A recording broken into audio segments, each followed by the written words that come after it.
Okay, thank you very much. I will try to be quick so that we don't have enough time. So, yes, I'm Irina Andrievska. I'm a research fellow at the Center of Institutional Studies here at Higher School of Economics. And today I'm going to present you a paper, which is a joint work with my colleague, Mikhail Reshubkin. And this is very much a work in progress. So if you have any suggestions, comments, you're very welcome. So the paper is titled, "Is it worth being transparent? Evidence from the Russian banking system." Okay, skip. All right, I start with a research topic and motivation behind our study. So, as you see from the title, the paper is about the transparency in a financial system, in a banking system in particular.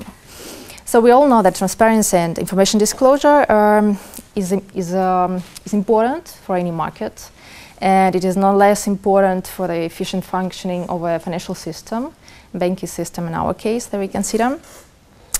Well, I don't say the maximum level of disclosure. I'm saying about the probably optimal level of disclosure. But anyway, it is important for the efficient functioning of a financial system. Why? Because it is, first of all, it is prone to information asymmetry. So, and there are quite a few studies that point to the fact that not enough level of information disclosure can foster actually financial stability and can impede the implementation, the effective implementation of policy measures during the crisis periods. So in order to deal with these problems, regulators try to work out the appropriate disclosure requirements. And for a banking system, for example, in particular, we all know that there is Basel II, and which has the Pillar 3, which is called market discipline, and it explicitly states that more information disclosure should be put into force in order to improve market discipline and the functioning of a market. But before imposing any requirements and rules, we have to understand actually what are the incentives of financial institutions, in our case, to be more or to be less transparent. What is the effect of more transparency, and what is the motivation for disclosing information or to conceal some information? And well, there are quite a few empirical studies that try to understand what is the motives, what are the incentives, and what is the effect of high transparency. So these studies examine usually, on the one hand side, the link between transparency on the one hand side, and on the other side, they study the bank stock volatility or bank efficiency, bank runs or trust from investors, and also bank equity levels.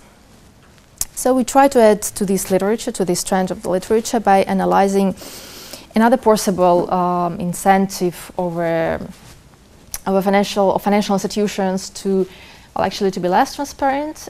So we try to understand whether there is a link between transparency and market power and market share of banks. Right, and as I will explain a little bit later, just in a second, there are two possible competing effects, but our main hypothesis is about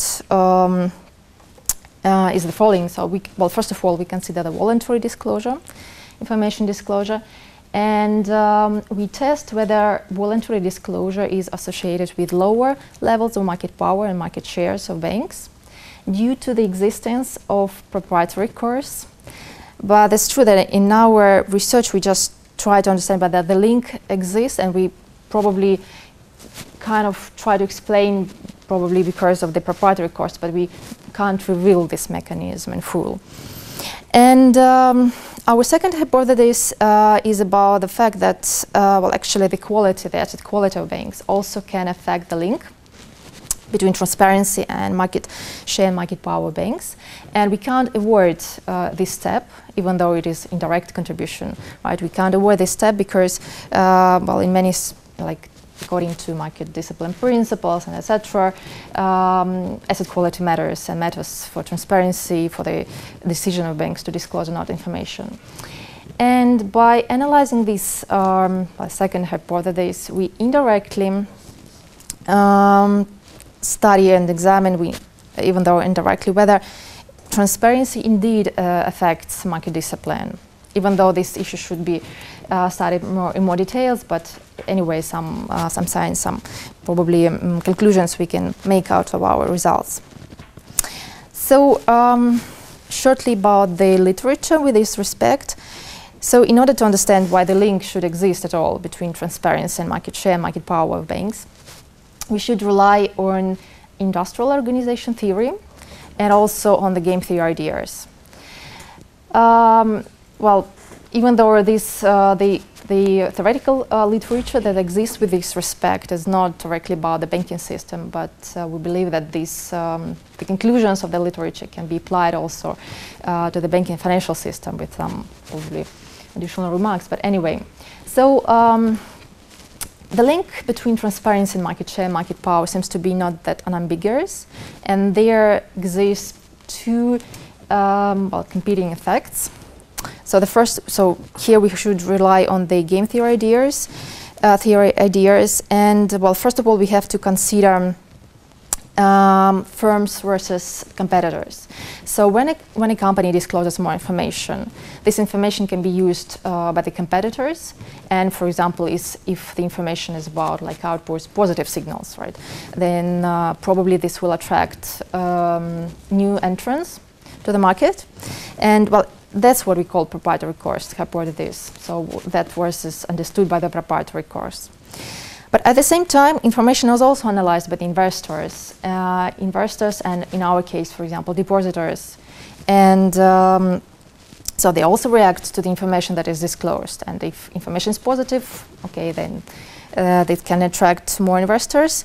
And as a result, probably the market shares and market power of a particular company can be increased.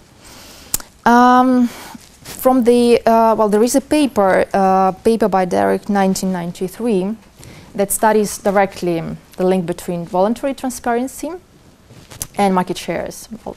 And well, the main result of this paper is that the conclusion, right, the overall effect depends on the type of a competition in a market and the type of a private signal that the company discloses.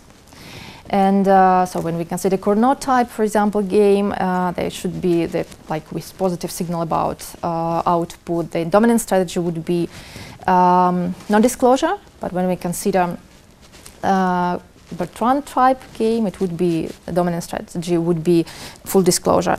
And this is indeed important because, well, if the dominant strategy, for example, is a full disclosure, then the mandatory disclosure requirements would be ineffective at all. So, and it's true that here, for example, here the paper considers the asset side of the firm. We indeed cover more liability side, but anyway, we indirectly also cover the asset side. I will explain how. So the literature basically about this stuff. So in order to test our hypothesis, in order to understand whether the link between transparency and market shares and market power of financial institutions exists, we use a very simple, straightforward econometric approach, econometric model. So as dependent variables, we use indicators of market shares and market power of banks. And as explanatory variables, we include indicators, proxies for the level of transparency.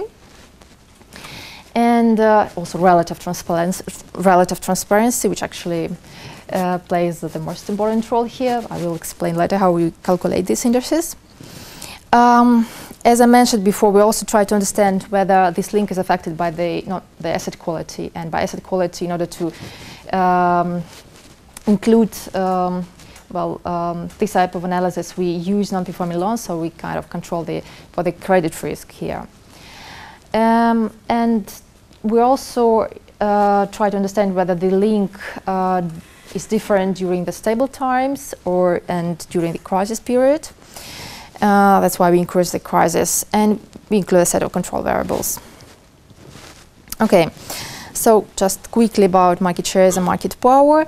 Market shares are very standard indicators. We consider retail and corporate deposits market. As we believe these markets are, like from the liability side, should be the most important one for the banks. Right, and as a proxy for the market power, we use Lerner index, and we calculate it manually. We estimate it manually for individual banks, for each bank, and in this we follow the approach which is used by the World Bank, for example, in the paper one, but there are quite a few papers that use this approach. Right, okay. For the transparency level, we construct the transparency index, and a huge work was done here. So we had to collect a lot of data.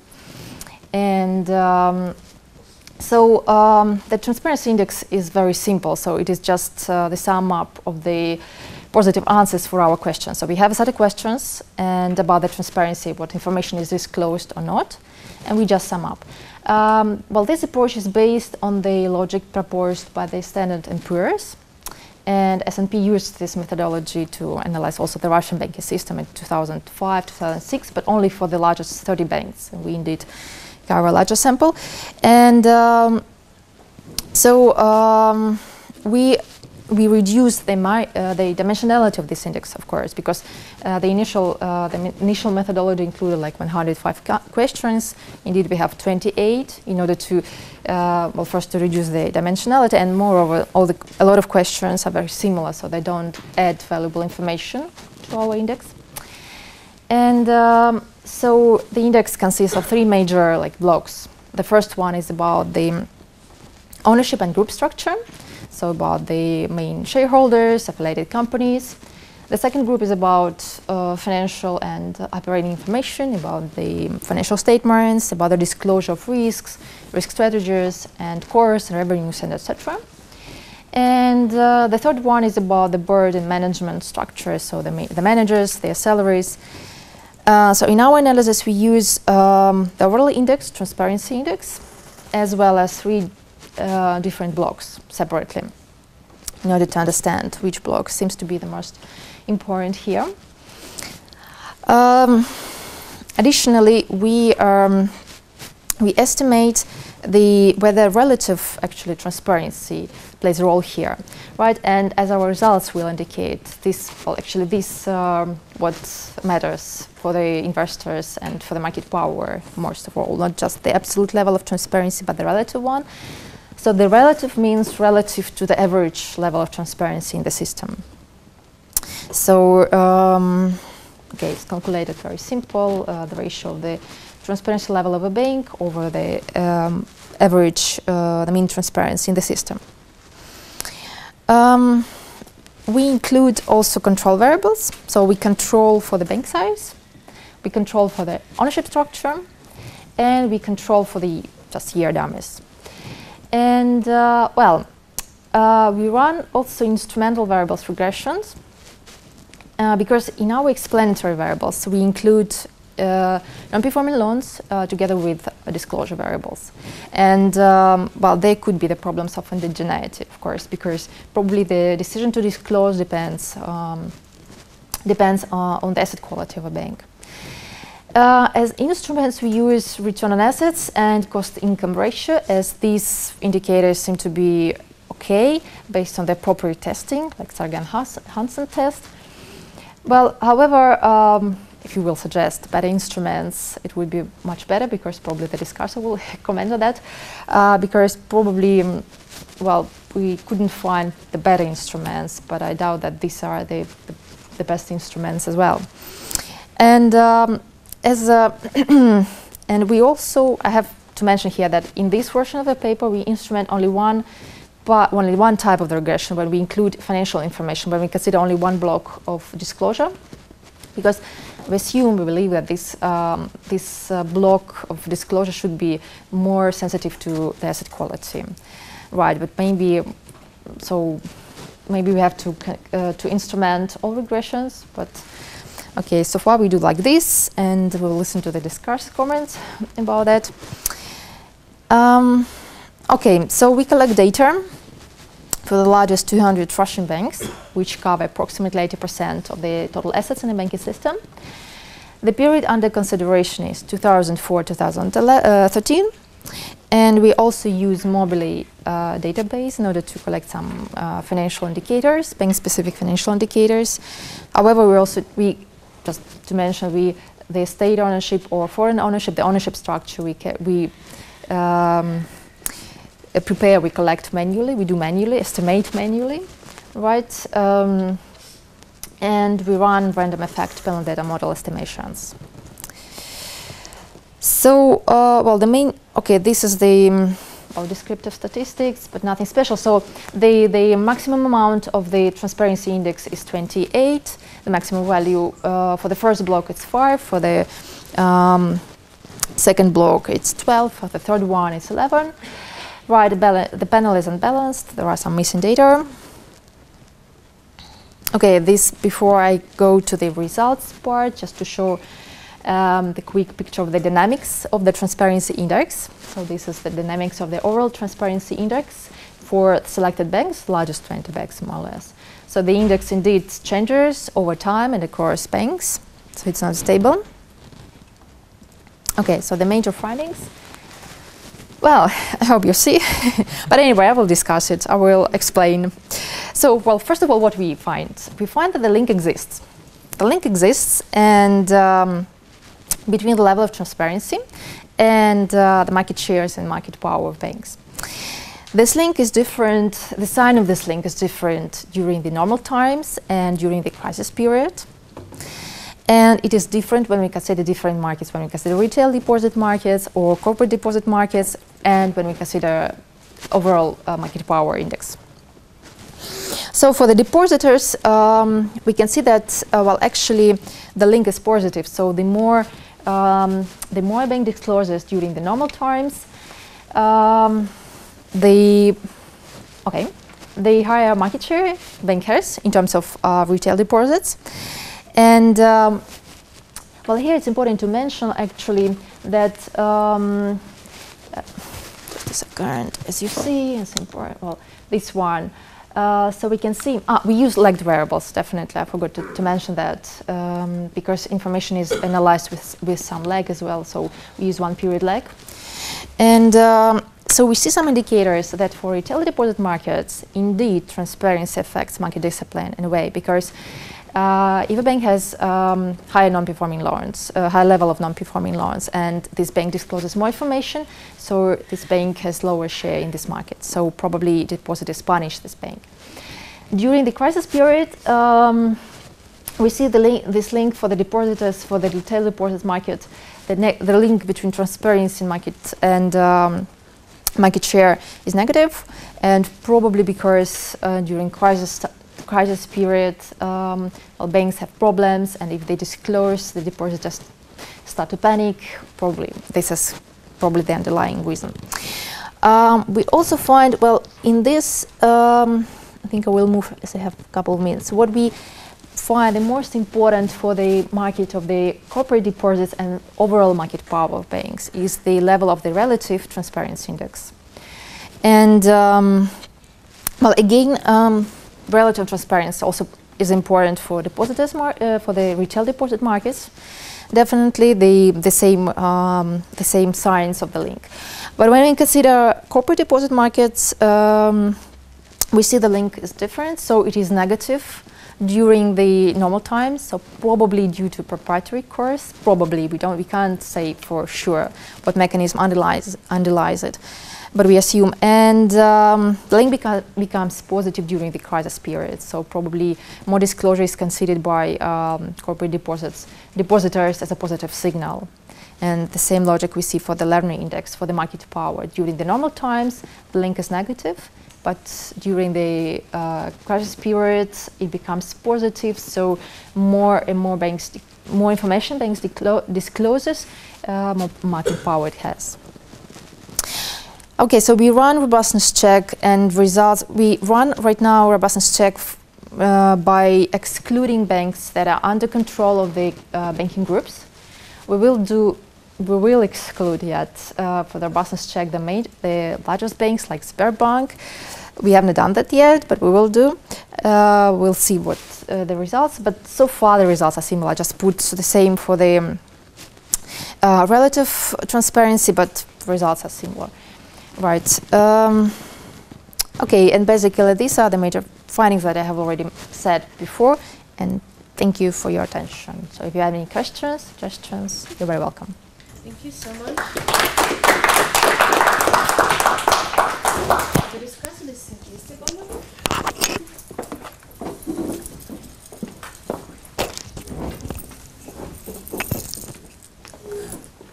Это в кармашек или на кармашек? Повесить на кармашек. Да. Или сюда. Можно?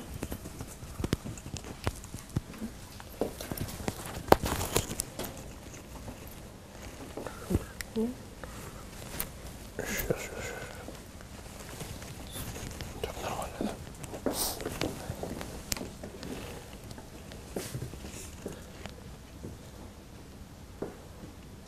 Окей.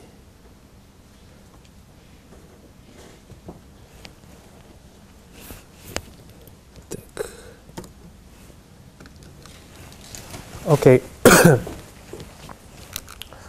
So I'll try to be brief. Let me first say what I find good about this paper.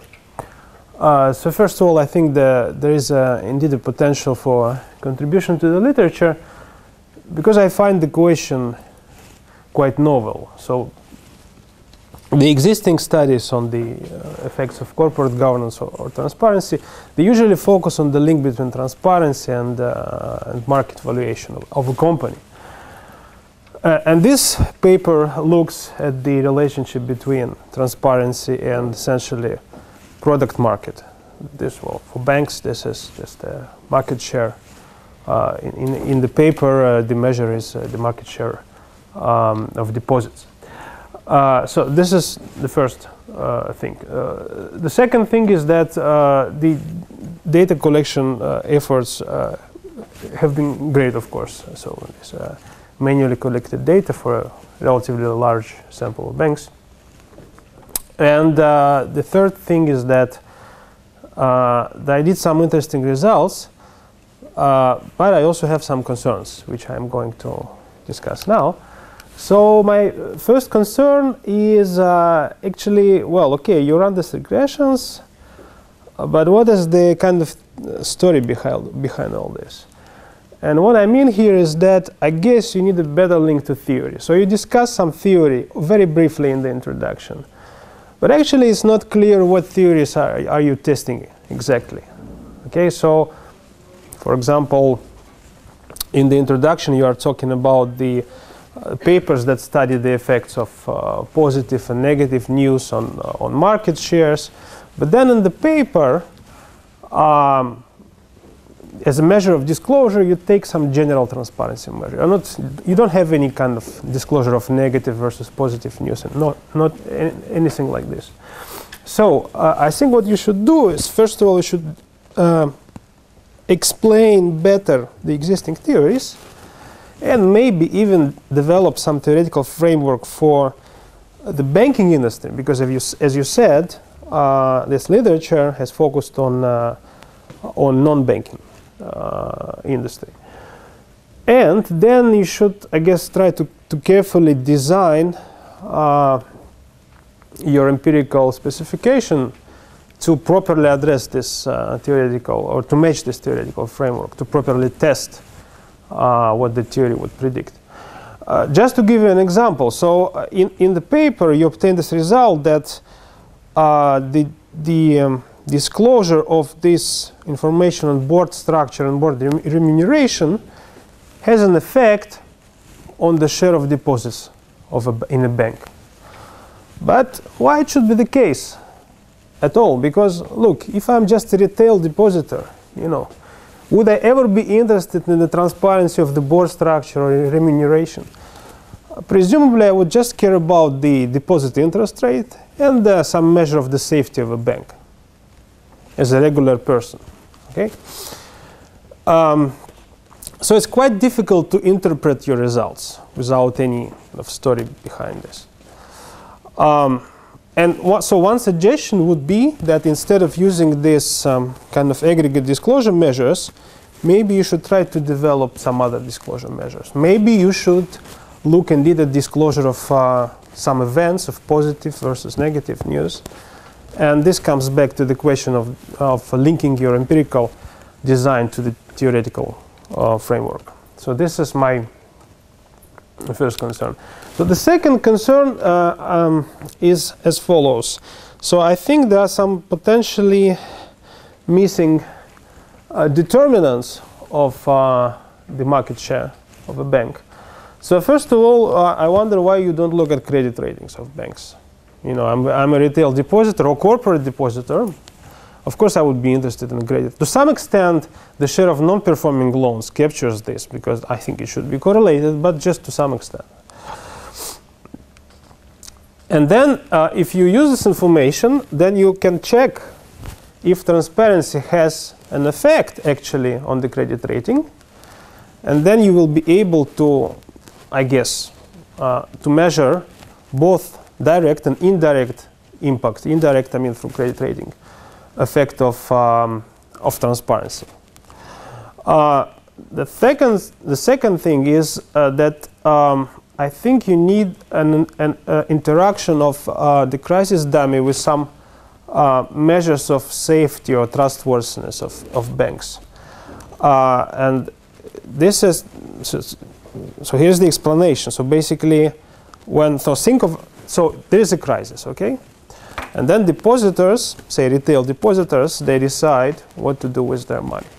So they look, presumably, as I said, at, say, the interest rate and the safety of banks, especially in crisis.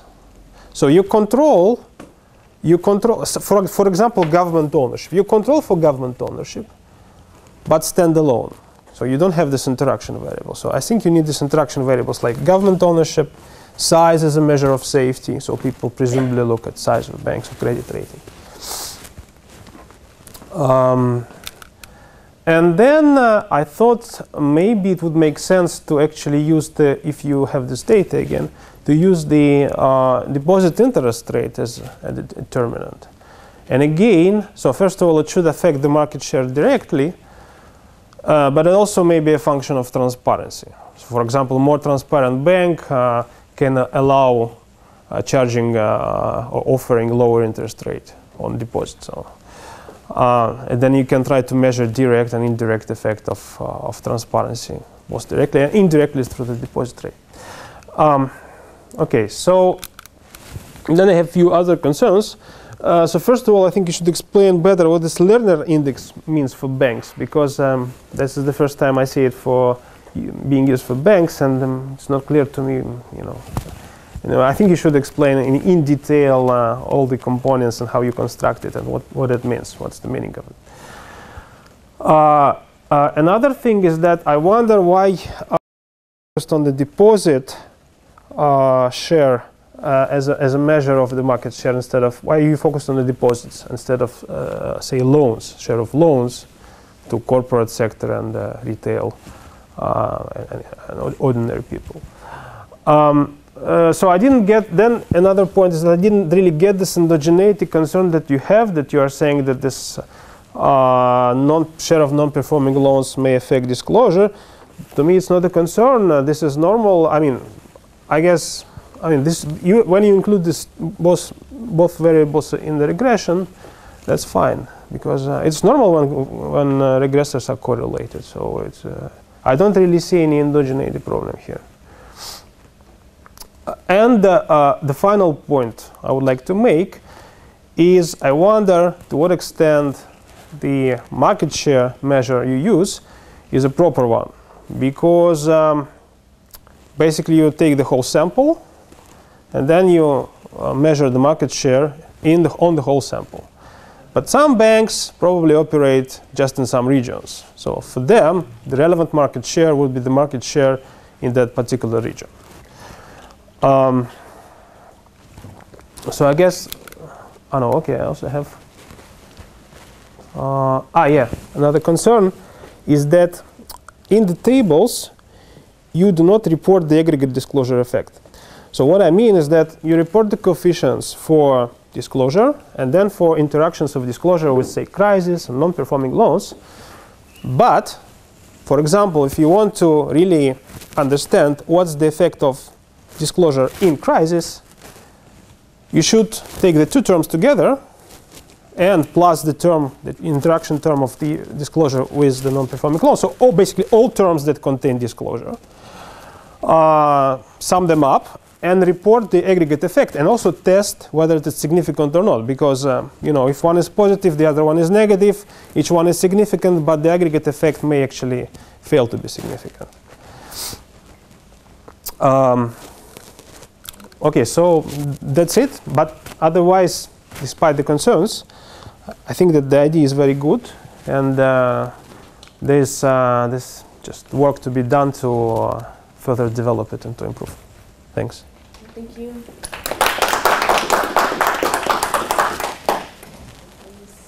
Questions or comments? First, I understand that we use the total cost-to-income ratio as an instrumental variable in the relations of market power. But in this case, you contradict with one of the strands of literature in banking, connecting market power with efficiency. Just to name a few, we have a paper by Berger and Hanna, 1998, who introduced the quiet life hypothesis of Higgs into banking literature, and they found empirical support for this hypothesis for US banking system. So they show that market power negatively affect efficiency. Okay. So these two variables are theoretically linked, Okay. let me say. So, and you have the opposite hypothesis introduced later, bank specificities hypothesis introduced, I suppose, in 2008, some other papers. I mean, these two variables are theoretically connected, and I suppose you cannot use them as an instrument. Okay. And I think the same holds for return on asset ratio, because market itself reflect market power, and it is caused by movements in interest income as Lerner index. So if Hansen test fails to reveal some statistical significance in this case, I don't think that it enables you to use that. Oh, you're right, okay. Yeah, thank you. Other comments? Good. A very simple technical question. Okay. So your index has 3 parts, Yes, but it's not an equally amount of questions. No. It's 5, 12, 11. exactly. But if you make the total index, the one is the most important one, it implies implicitly you attach weights. Because your ownership and group structure gets a weight in the total index that's only half the weight or less than half the weight of financial plain information in board and management structure, because you just sum all the ones. Right. But have you any reason to give these weights? If you take both 3 blocks equally important, you don't have to make a sum with the weighted sum. Right. So it's a total of 28, so you have to say, so you have to reweight that they have all 1/3. Oh, that's true. Or for example, the 1 to 5, we calculate 0 to 1, and we calculate all of them into 0 to 1 verb, and then sum it up. All right. And then you have equal weights. Now implicitly we assign weights. Well, there's no Yeah. theoretical reason to do that. There's no reason to do that. No, you're right. Yeah, thank you. So You're correct. Well, there's no theoretical reason to assign equal weight neither. no, but at least we make no assumptions. To make an assumption that they're equally important. Well, I think that's a safe basic assumption. I think that's a safe I one. agree, That but it's 5. an assumption. Yeah. So and you need to think about maybe there's better ways. So but just Okay. a strange assumption is very strange to me. Yeah. No. It's zero is an assumption. I agree. Other questions? Yeah, Anna? Okay. I'm not convinced why deposits by corporations and warning is a factor of market share, because we would not consider corporations seeking putting deposits in banks as their primary activity, as was discussed just now, the loans, market share in loans for corporations will be better measure of that client's declines, but for the personal, for private deposit, we can consider that the market share. But also we can't call them investors because commonly considered investors shareholders in the bank, if you have them, it will be quite big confusion in the literature, where you explain your hypothesis or the theories, where you start talking about game theory between the firm and investors, that would not really be justified. All right. No, we will take into account all ones as well. We will calculate if it's true. And then just seem to react actively. But for corporations, they shouldn't be sensitive to the interest rates or anything else. They just keep some portion of cash in banks or some other market instruments just for the case of short-term parking of the cash, but it's not really their typical. Yeah, thank you. Other questions or comments? If you wish, you can comment on the discussions, comments. Thank you very much to the discussion. And well, there were more suggestions rather than questions. And I'm not sure about credit ratings, as I'm not sure that a lot of banks have credit ratings. But well, we'll check for that, of course. But probably that won't help very much. We will consider listings as well. Probably the first piece as an alternative measure of disclosure. But apart from that, yeah, thank you very much. If you can send out the slides, that would be perfect. Thank you. Thank you so much. So